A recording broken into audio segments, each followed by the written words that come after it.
Pio clock என்றால் என்ன? நாம் வெளியூர் செல்ல வேண்டுமென்றால் அதிகாலை 4 மணிக்கு அலாரம் செட் பண்ணிவிட்டு தூங்கி விடுவோம். ஆனால் அலாரம் அடிப்பதற்கு முன் எழுந்து விடுவோம். இதுதான் பயோ கிளாக். நமக்கு தெரிந்த வட்டத்தில் எல்லோரும் 60-70 வயதில் இறந்து விடுகிறார்கள். எனவே நாமும் 60 முதல் 70 வயதில் இறந்து விடுவோம். 50 வயதில் எல்லா நோய்களும் வந்துவிடும் என்று நம்பி நமது பயோ கிளாக்கில் செட் செய்து விடுகிறோம். அதனால் தானோ என்னவோ 50 வயதில் நோய் வருகிறது. 70 வயதில் செத்து விடுகிறோம். நமக்கு தெரியாமலே நமது பயோகிளாக்கை தவறாக செட் செய்து விடுறோம். சீனாவில் பெரும்பாலோனார் 100 வயது வாழ்கிறார்கள். அவர்களது பியோக்ளாக் அப்படி செட் செய்யப்பட்டுள்ளது. எனவே அன்பான உறவுகளே, நாம் குறைந்தது 100 வயது வரை வாழ்வோம் என்று பயோக்ளாக்கை மாற்றி அமைப்போம். நமக்கு இந்த சின்ன வயதில் 40 60 வயதுக்குள் எந்த நோயும் வர வாய்ப்பே இல்லை என நம்புவோம். 3 டை அடியுங்கள், முடியிருந்தால் இளமையாக தோற்றம் அளியுங்கள். வயதான தோற்றத்தை அனுமதிக்காதீர்கள். 4வது சுறுசுறுப்பாக இருங்கள், வாக்கிங் போங்கள். 5 வயதாக ஆரோக்கியம் கூடும் என்று நம்புங்கள். அதுதான் உண்மை. 6 எல்லாத்துக்கும் இந்த மனசுதான் காரணம்.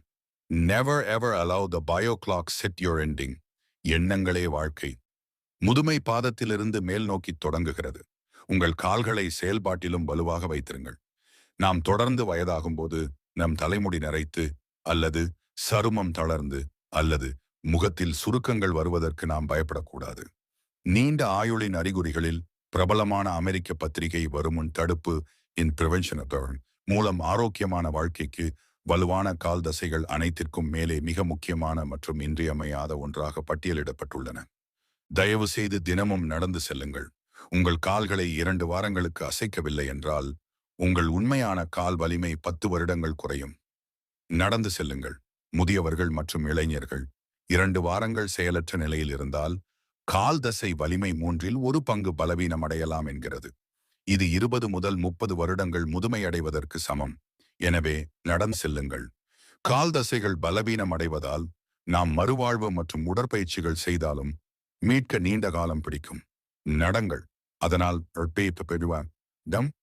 நடைபயிற்சி போன்ற வழக்கமான உடற்பயிற்சி மிகவும் முக்கியமானது. நமது முழு உடல் எடை சுமையை கால்களே தாங்குகிறது.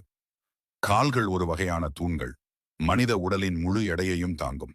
தினமும் நடைபயிற்சி. சுவாரஸ்யமாக ஒரு நபரின் எலும்புகளில் 50% தசைகளில் 50% 4 மணி நேரம் நடக்க வேண்டும். இந்த முக்கியமான தகவலை உங்கள் 40 வயது கடந்த நண்பர்கள் மற்றும் குடும்ப உறுப்பினர்களுடன் பகிர வேண்டும். ஏனெனில் ஒவ்வொருவரும் தினமும் வயதாகி வருகிறார்.